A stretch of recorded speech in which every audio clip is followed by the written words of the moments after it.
Hello and welcome to Tech Latest by Nikkei Asia, where we bring you the freshest updates from the technology sector in Asia. From Nikkei Asia's Tokyo headquarters, I'm Alice French. This week, I'm catching up with our tech correspondents in Taipei, Lauly Li and Annie Cheng Ting-Fang, about Tesla's push to encourage its suppliers to produce more outside of Taiwan and China. Hi, Annie and Lauly. Thanks so much for joining me today. Hi, Alice. It's my pleasure. Hi, Alice. This is Annie. Thank you for having me. So, listeners will be no stranger to the fact that many big US companies are increasingly trying to de risk from China as tensions around Taiwan and across the region really are heightening. And you found out this week that electric vehicle titan Tesla has been taking some significant steps towards that de risking. What did you hear exactly?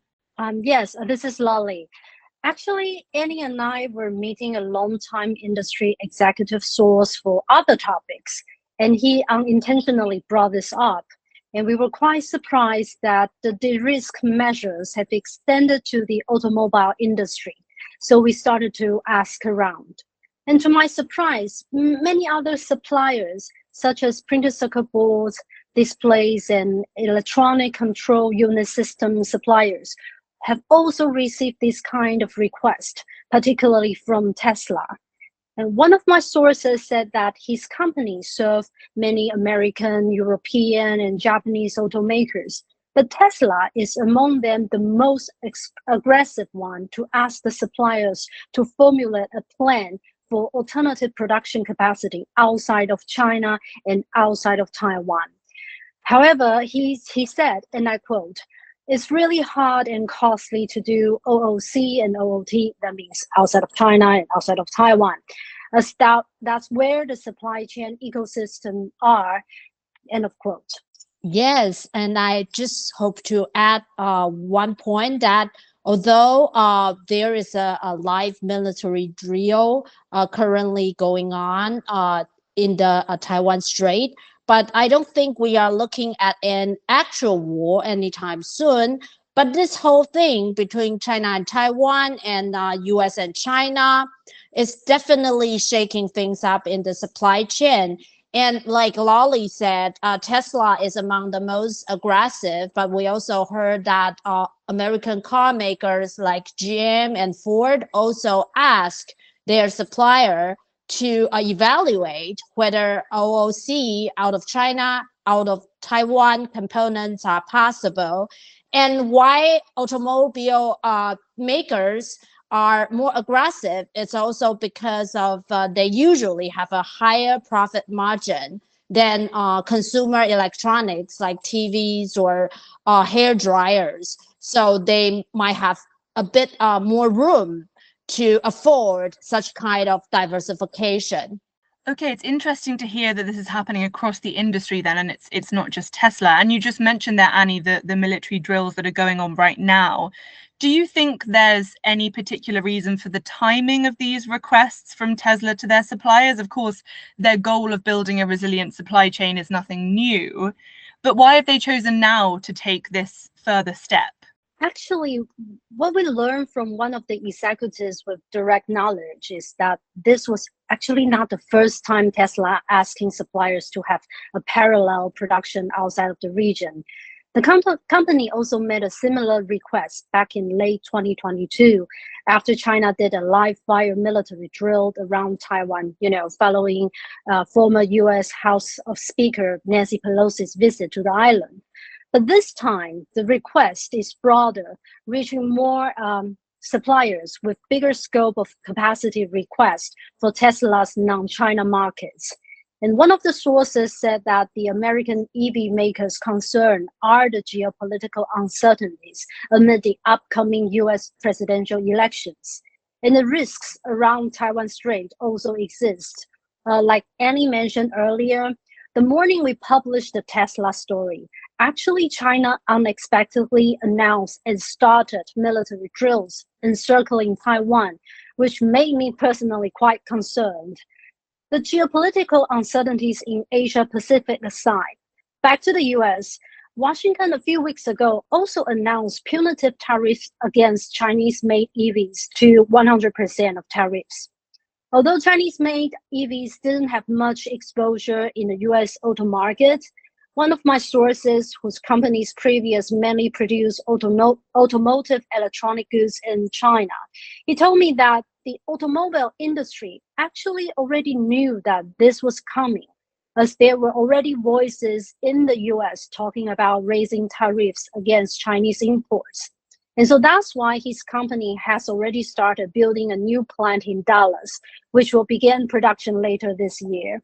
And my source, he told me that you can't announce something major unexpectedly. So the industry must have some time to prepare to build new capacity, because new capacity can be built overnight. They need time to prepare. Okay, and you mentioned, Lauly, the need for building up new capacity and the fact that a lot of suppliers were probably sort of expecting this to come. And you mentioned that some are trying to build up capacity in the States as well. But just looking back closer to us in the Asian region, what sort of countries or areas are these suppliers looking at as potential alternatives to China and Taiwan? Southeast Asia is the top choice, while many automotive electronics suppliers also step up their investment in Mexico for the Northern American markets. And as a matter of fact, for Southeast Asia, many automotive suppliers went to Thailand to build new capacity. And there were two main reasons. The first is Thailand has a long existing automotive supply chain for decades, which make it easier to develop and expand into a larger ecosystem.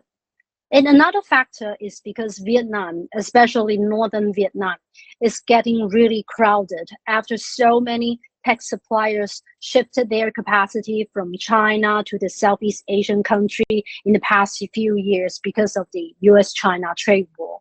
Yes, and beside that, I want to bring up a point that one of my friend in the supply chain told me that what they heard is that all these automobile related car makers, like including Tesla, Ford, and GM, also talk to their Japan and the Korean suppliers, whether they could provide more components or capacity for them. So that is also one way. So it also brings some benefits to Japan and South Korean suppliers, maybe who have capacity out of Taiwan and out of China. Let me add some more points on the semiconductor in a broader sense. Even TSMC, the world's biggest auto chip contract maker, that supplies to like NXP, Sony, Infineon, Bosch, Renesas, all the major car chip players, is ramping up production for these auto chips in multiple locations. They are building new factories in Kumamoto, Japan, Dresden of Germany, and expanding capacity in Nanjing, China. We've heard that Chinese auto chip developers are also placing more orders at TSMC's Nanjing plant for their own local car needs. So, and the fact is that most car chips don't need super advanced chip production technology.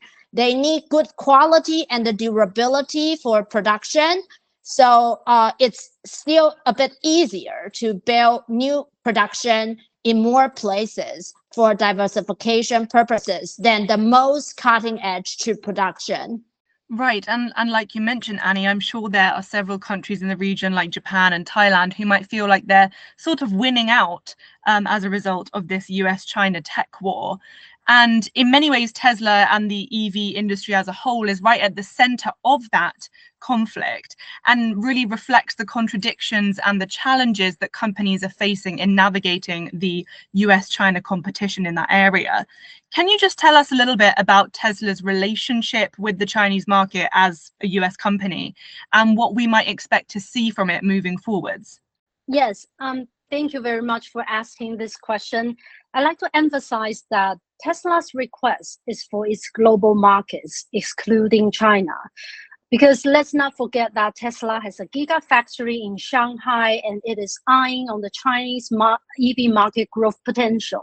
However, Tesla is facing mounting pressure in the Chinese market as the country's homegrown EV champion like BYD and others are competing against Tesla head-to-head. A few months ago, Annie and Tabeta-san from the Nikkei worked on a scoop about China forbidding Teslas parking in their government buildings, citing national security risks. But we can see that Tesla CEO Elon Musk is trying to secure the Chinese market by making a surprise visit last month in the hope to get the approval for its most advanced driver assist software, FSD.